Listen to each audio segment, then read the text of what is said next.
My name is Isabella.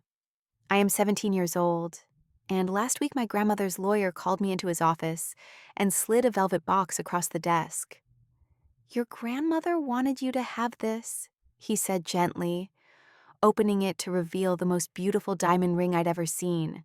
"See, this is yours now," he continued, showing me the will clause highlighted in yellow.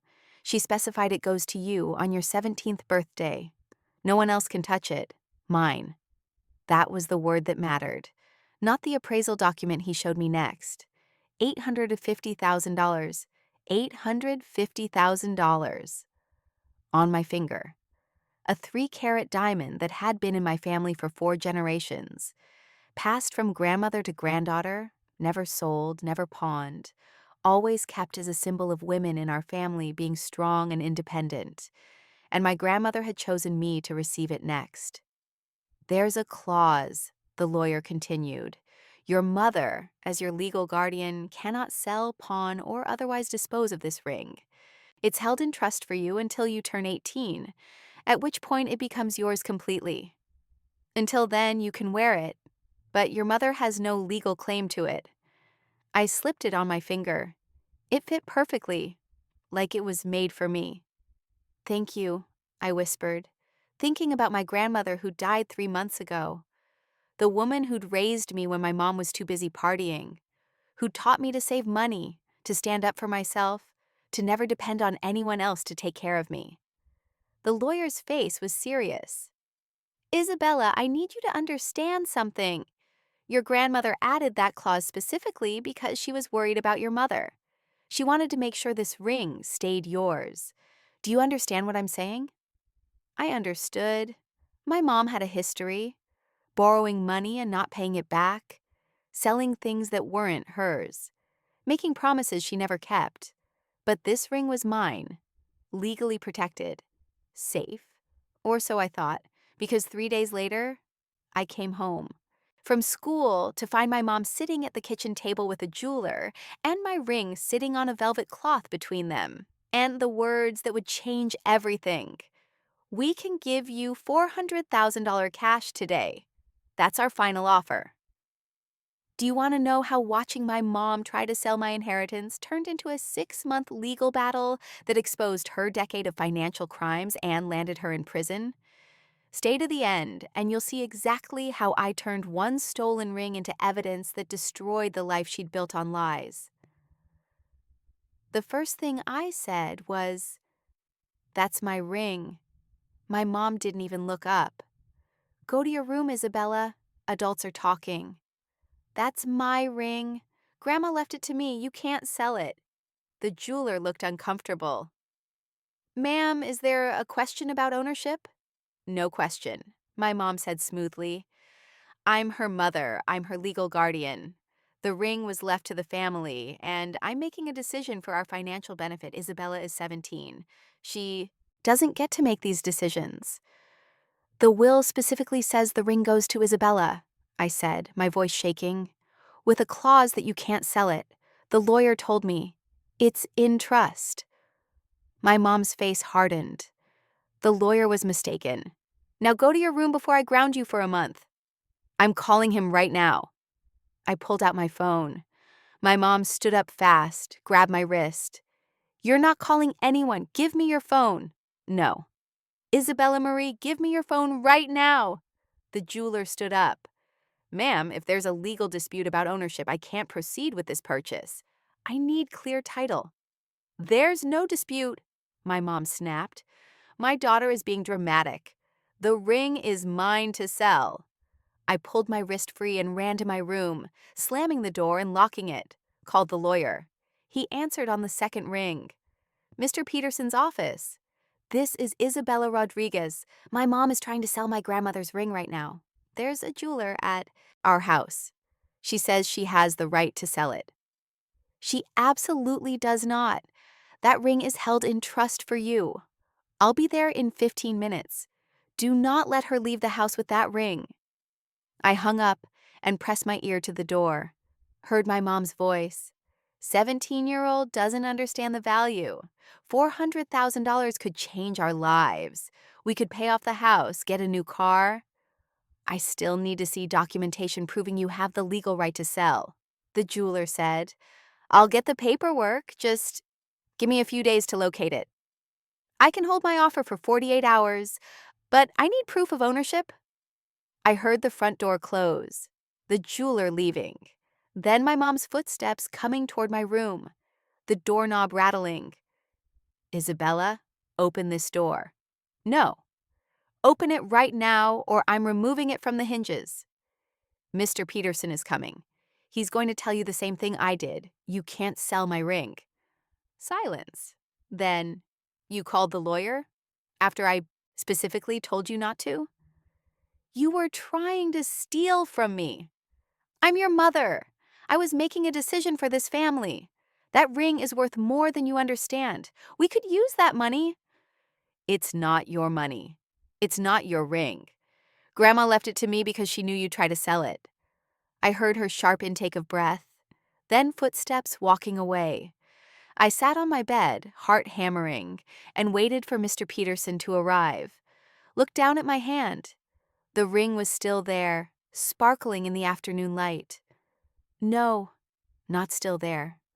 I'd taken it off when I came home from school, left it in my jewelry box in the bathroom while I washed my hands. The bathroom I shared with my mom. The bathroom that didn't have a lock. I ran to the bathroom, threw open my jewelry box. Empty. My grandmother's ring was gone. I ran back to my bedroom door, unlocked it, threw it open. Where is it?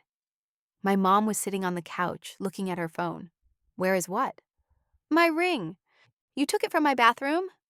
I have no idea what you're talking about. You took it. While I was in my room, you went into the bathroom and stole my ring. She looked up at me with false concern. Sweetheart, are you sure you didn't misplace it? You're always losing things.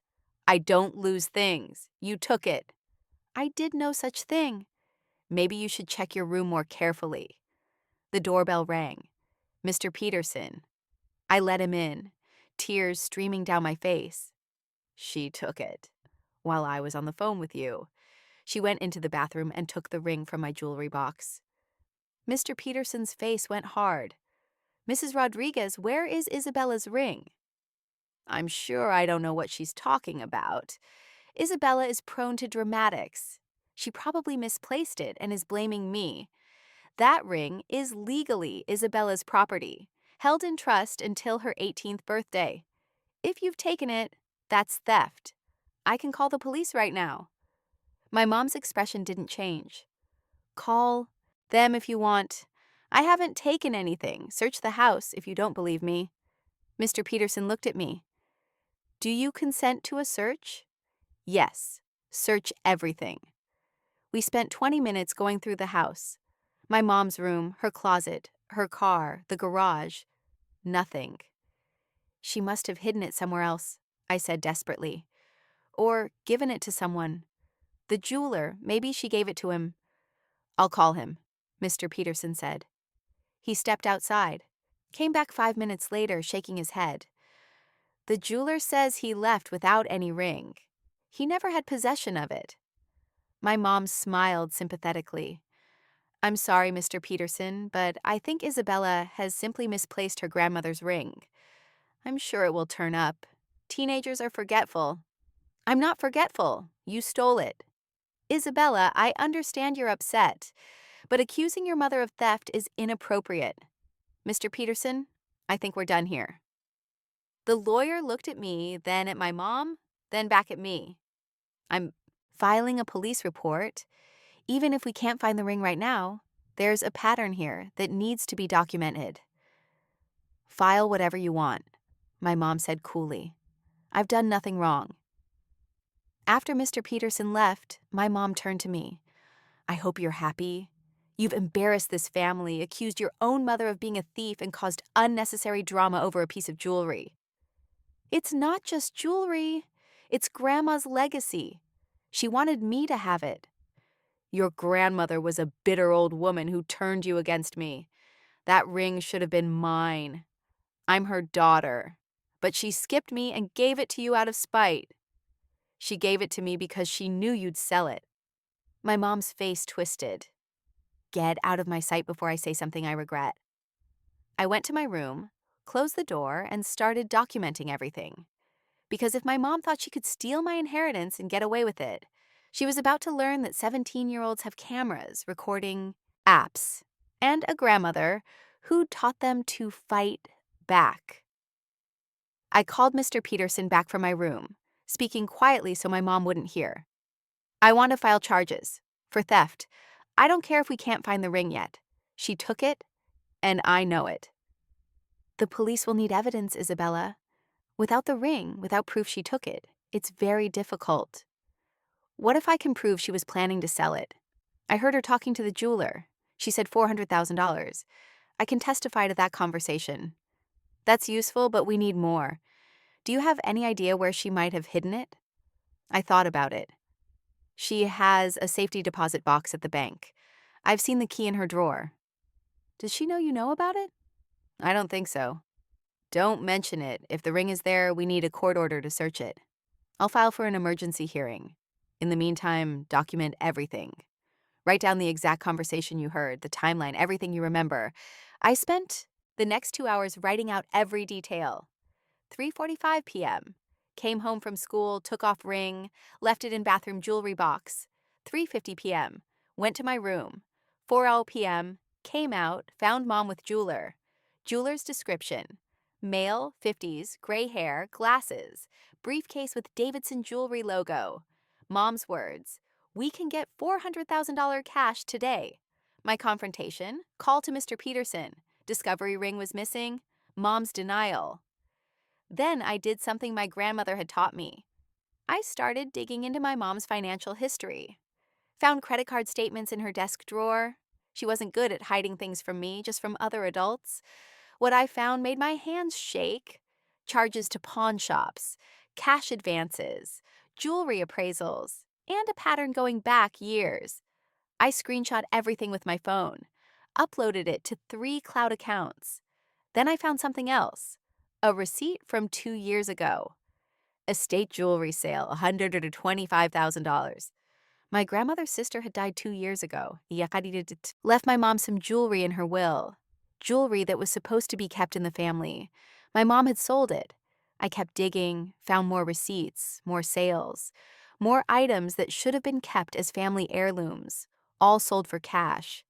My mom had been systematically selling off family jewelry for years, and now she wanted mine. I documented everything, every receipt, every credit card charge, every piece of evidence that my mom had a pattern of selling family heirlooms for personal gain. Then I called Mr. Peterson back. I found something, evidence that she's done this before. Multiple times, she's been selling family jewelry for years. Send me everything you have. This changes things. If we can show a pattern of behavior, it strengthens our case significantly. I sent the files. Lay back on my bed, exhausted. My phone buzzed. Text from my mom. We need to talk. Come downstairs. I didn't respond. Another text. Isabella, I'm trying to be reasonable. Come down here. I stayed in my room. 10 minutes later, my door opened. I'd forgotten to lock it again. My mom stood in the doorway, her face tight. We're going to have a conversation, now. About what? About your behavior, about your attitude, about calling lawyers and making accusations. You stole my ring. I did no such thing. But let's say, hypothetically, that the ring was sold. Let's say it was necessary for our financial survival.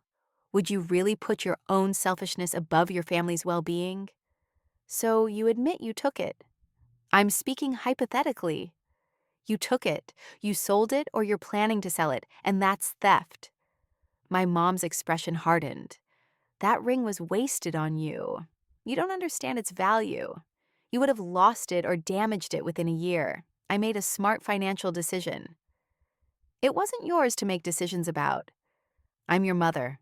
Everything you have, I gave you.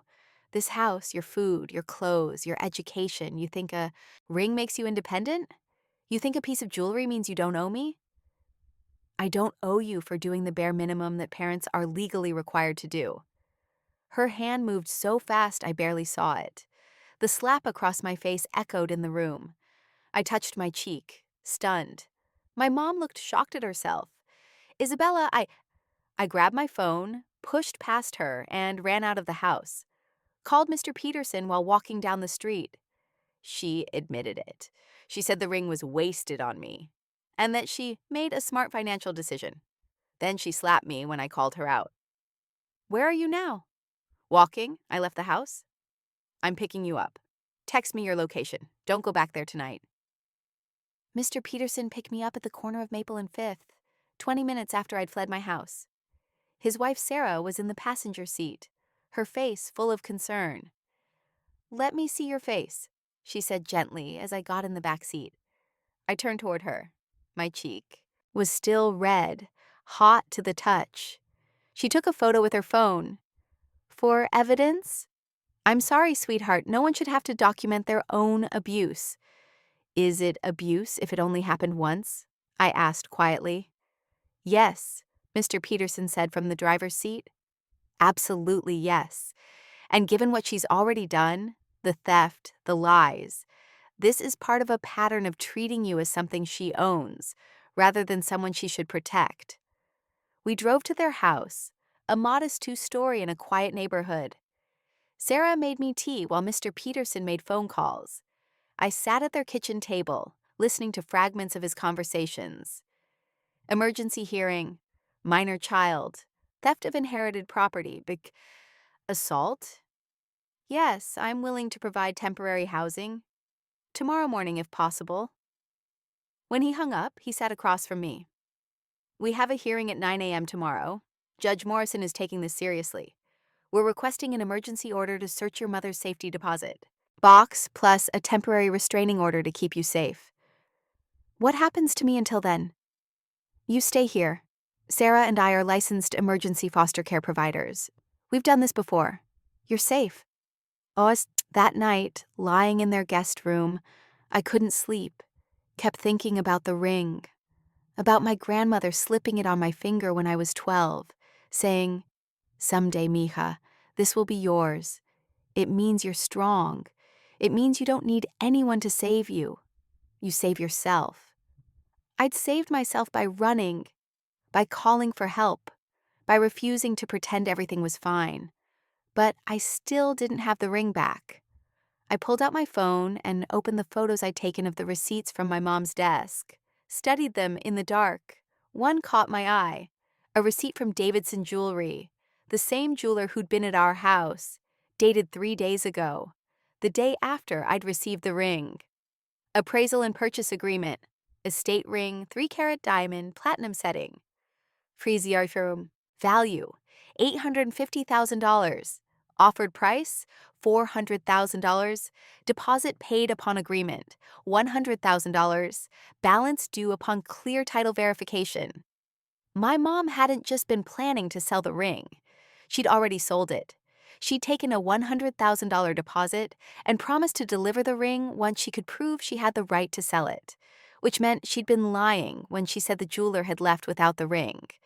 He'd left without taking possession because he needed proof of ownership first. But my mom already had his money. I screenshot the receipt and sent it to Mr. Peterson with a message.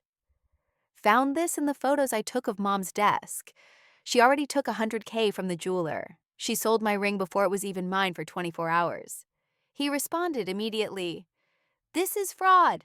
Selling property she doesn't own. Sending to prosecutor first thing in morning? Try to sleep. Tomorrow we fight back." I finally fell asleep around 3 a.m., the receipt image still glowing on my phone screen. The courtroom was smaller than I expected. Judge Morrison was a woman in her 60s, with steel gray hair and reading glasses that made her look like someone's grandmother. Except grandmothers don't usually have the power to send people to jail. My mom sat on the opposite side with a lawyer she'd hired overnight, a nervous-looking man in a wrinkled suit who kept shuffling papers. Mr. Peterson stood next to me, calm and confident.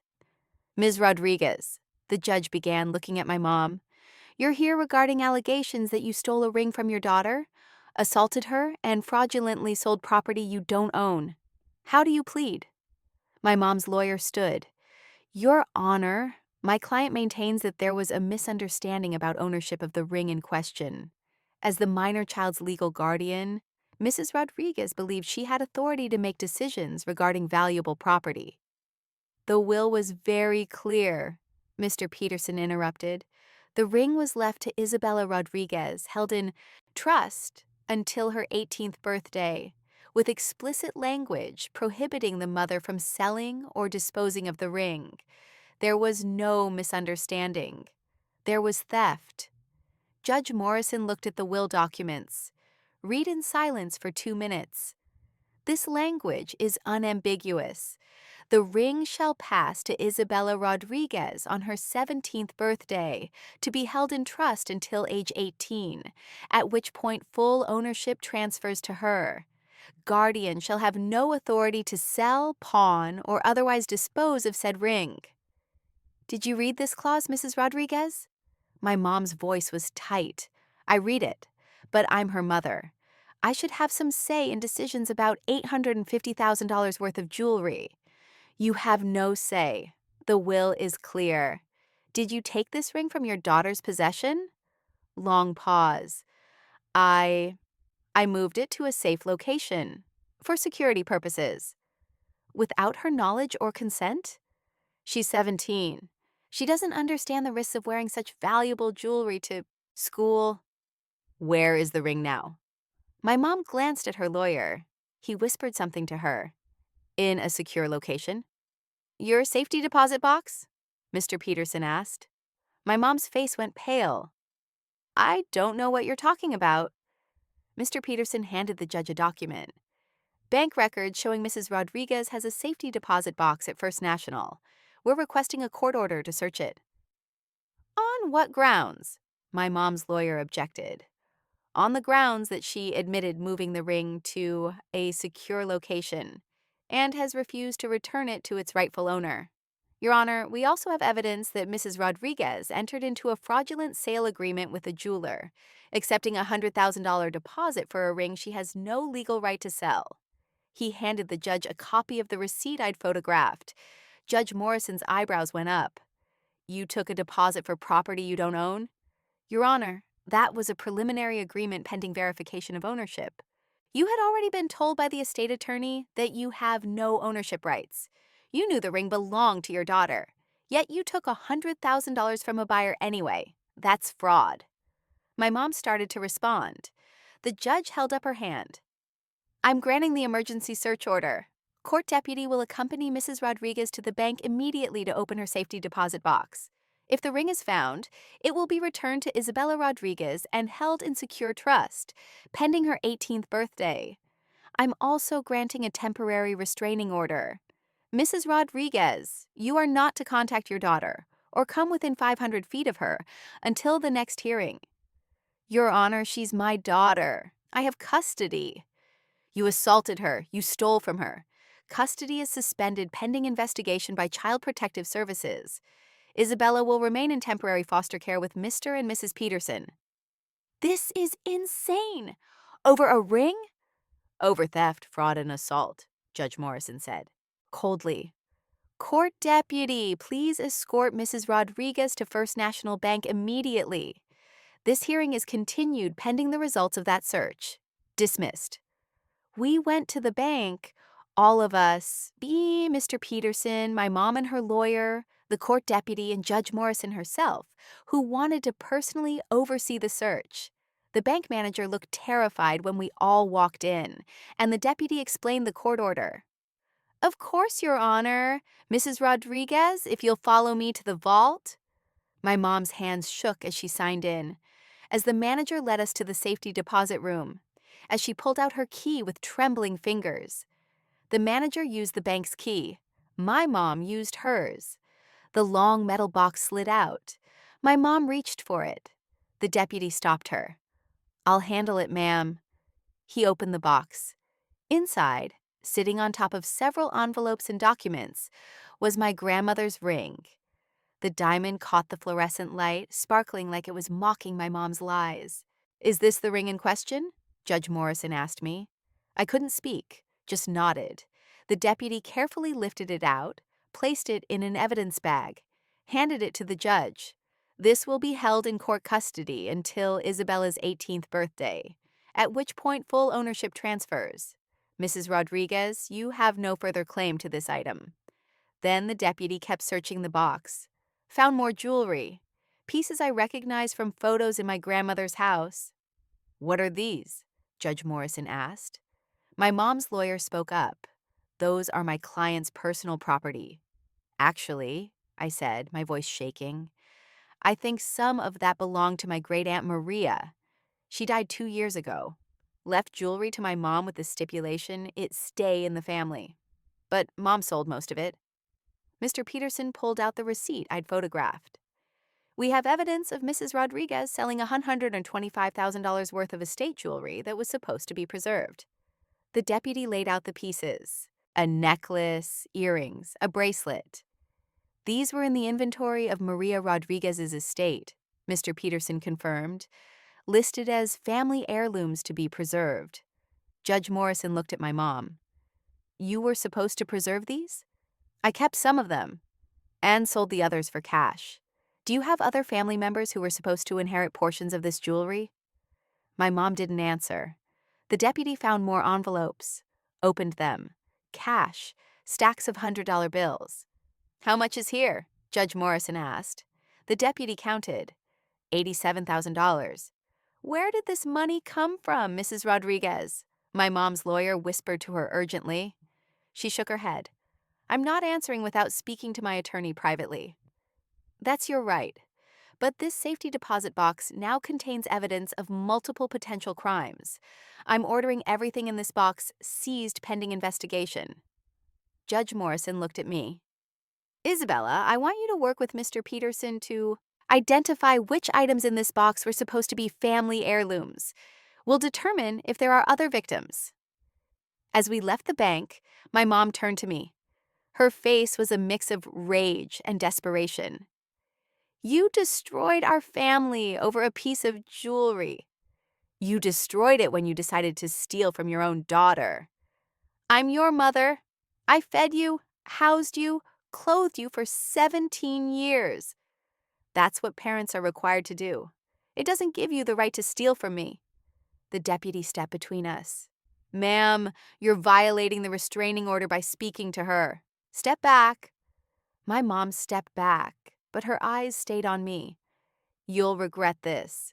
When I'm gone and you're alone, you'll regret destroying the only family you had.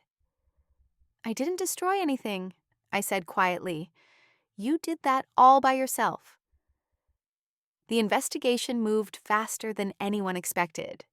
Within a week, Mr. Peterson had identified 5 other family members who'd been named in various wills as recipients of heirloom jewelry that had mysteriously gone missing or been lost, according to my mom.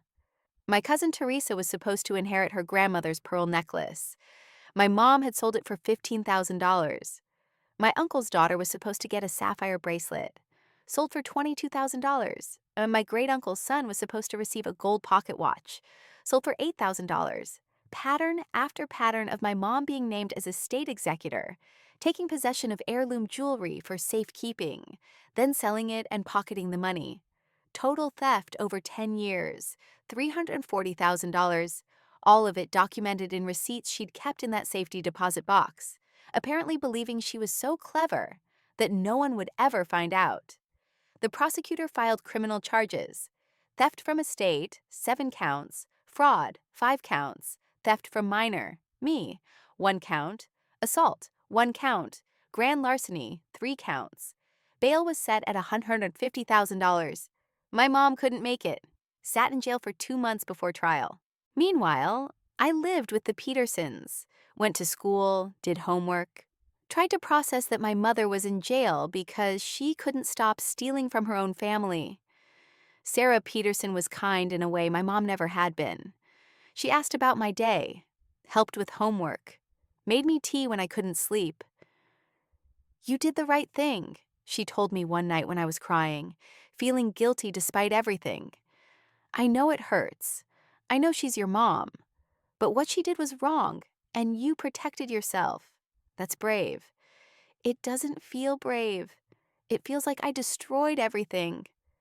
You didn't destroy anything that wasn't already broken. Your mom made choices. She stole from you and others. She hit you. Those were her choices. You just made sure she faced consequences. 2 weeks before the trial, my mom's lawyer contacted Mr. Peterson with a plea deal offer. She'll plead guilty to reduced charges. 4 years in prison instead of the 10 she's facing at trial. She'll pay restitution of everything she can liquidate. And she'll permanently give up custody and any claim to Isabella or her property. Mr. Peterson looked at me. It's your choice. We can go to trial and likely win everything. Or we can take the deal and end this faster. I thought about sitting in a courtroom, testifying against my own mother, about her lawyer trying to make me look ungrateful or vindictive, about reliving the slap, the theft, all of it in public. Take the deal, I said. I just want it over. The plea hearing was short. My mom stood before Judge Morrison in an orange jumpsuit, looking smaller than I remembered, thinner, older. Mrs. Rodriguez, you're pleading guilty to 7 counts of theft from estates, 1 count of theft from a minor, 1 count of assault, and 3 counts of fraud. Do you understand the charges? Yes, Your Honor. And you understand that by pleading guilty, you're admitting you committed these crimes? Long pause. Yes. Do you have anything you'd like to say before I accept this plea? My mom's lawyer shook his head, but she spoke anyway. I want to say that I was trying to survive, that I made mistakes because I was desperate and alone and trying to provide for my daughter. I never meant to hurt anyone. Judge Morrison looked at the file in front of her. Mrs. Rodriguez, you stole $340,000 from family members over 10 years. You sold heirlooms you were supposed to preserve. You took a $100,000 deposit for a ring you had no right to sell. You assaulted your daughter when she confronted you. That's not survival. That's systematic theft motivated by greed. My mom's face crumpled. I'm accepting your plea. Sentencing is as follows: 5 years in state prison. Full restitution of $340,000 to be paid from liquidation of your assets and garnishment of future wages. Permanent restraining order, preventing contact with Isabella Rodriguez. Permanent termination of parental rights.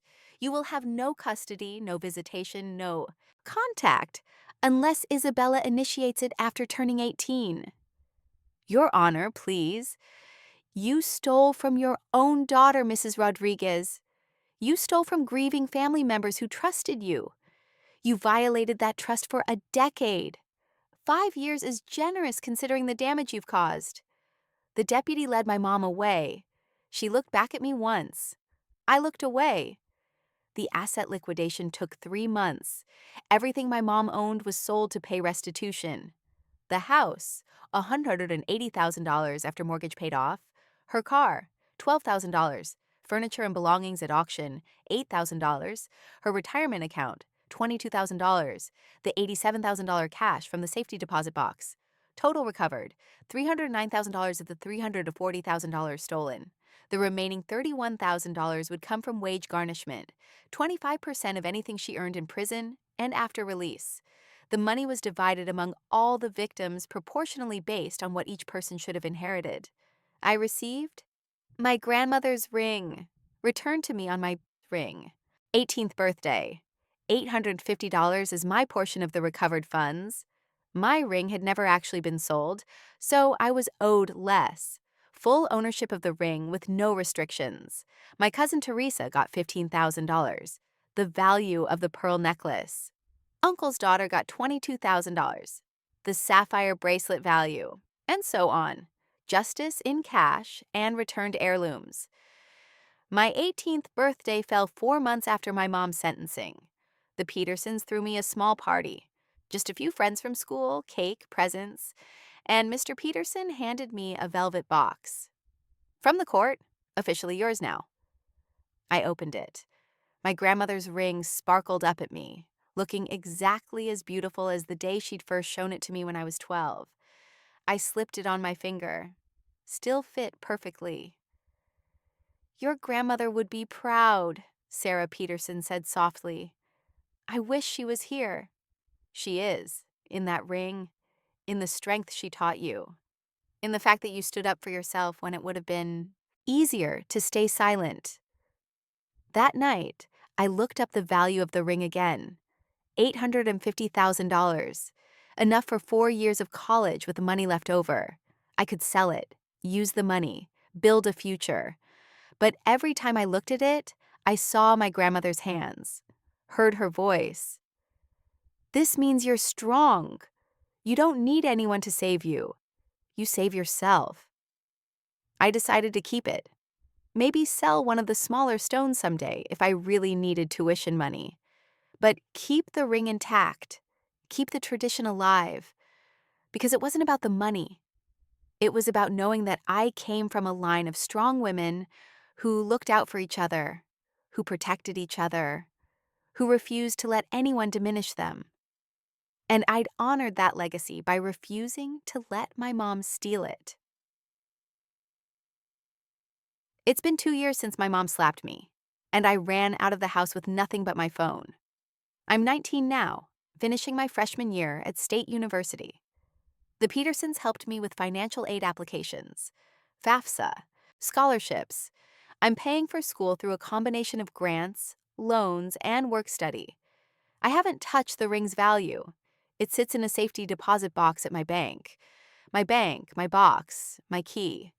I wear it on special occasions, graduations, important moments, times when I need to remember where I come from. My mom writes letters from prison sometimes. Long, rambling things about how she's changed, how she's sorry, how she wants a relationship when she gets out. I don't respond. Mr. Peterson says I don't have to, that I get to decide if and when I'm ready for that conversation. I'm not ready. Maybe I never will be. Sarah Peterson became my legal guardian after the termination of parental rights. She's not my mom. I'm clear about that. But she's family in the way that matters. She shows up. She cares. She doesn't steal from me. Last week, my cousin Teresa called, the one whose pearl necklace was sold. "I found more receipts," she said. "In my mom's things. I think there's more jewelry that was sold from other estates, going back 20 years. You think it's worse than we know? I think your mom's been doing this her whole adult life, and I think there might be more victims who don't even know they were stolen from." I thought about that, about families who'd been told jewelry was lost or couldn't be found, and believed it because they trusted the executor. "What do you want to do?" I asked. "I want to investigate. I want to find everyone she stole from. I want them to know. Even if the money's gone, even if we can't recover anything, they deserve to know the truth." "Okay, I'm in. What do you need?" "Your help, your evidence, and your willingness to keep fighting." I looked at my grandmother's ring on my finger. "I'm willing. Let's find them all." We spent 6 months tracking down every estate my mom had been involved with over the past 25 years. Found 15 more victims. Families who'd lost grandmothers, aunts, uncles, and along with them, heirlooms that were supposed to be passed down. Total theft over 25 years, $780,000. All of it sold, spent, gone. We couldn't get criminal charges. Statute of limitations had run out on the older thefts. But we compiled everything into a report and sent it to every family member we could find. Some were angry. Some were grateful to finally know the truth. Some didn't want to hear it, didn't want to believe that the woman they trusted was a thief. But they all knew now. The lies were exposed. And me? I learned something important. Justice isn't always about getting everything back. Sometimes it's just about making sure the truth is visible, about making sure the victims know they weren't crazy, they weren't careless, they were stolen from. And sometimes it's about making sure the people who come after you don't have to fight the same battles. Because now, every will in our family includes specific language about heirloom jewelry. About independent trustees, about accountability and oversight.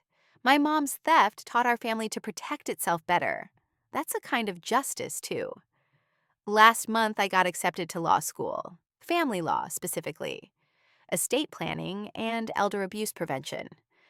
I wrote my application essay about my grandmother's ring, about learning that legal documents matter, that words like irrevocable and held in trust can protect people when family loyalty fails. I got a full scholarship. Sarah cried when I told her, "Your grandmother would be so proud. You took something terrible and turned it into purpose." I learned it from her. She always said women in our family don't get defeated. We get strategic. Well, you certainly got strategic. I smiled. I learned from the best. My mom gets out of prison in 3 years. I'll be finishing law school then. I don't know if I'll want to see her. Don't know if there's a relationship to salvage or if too much has been broken. But I know this. She doesn't get to define me anymore. She tried to steal my inheritance, my future, my grandmother's legacy, and I took it all back.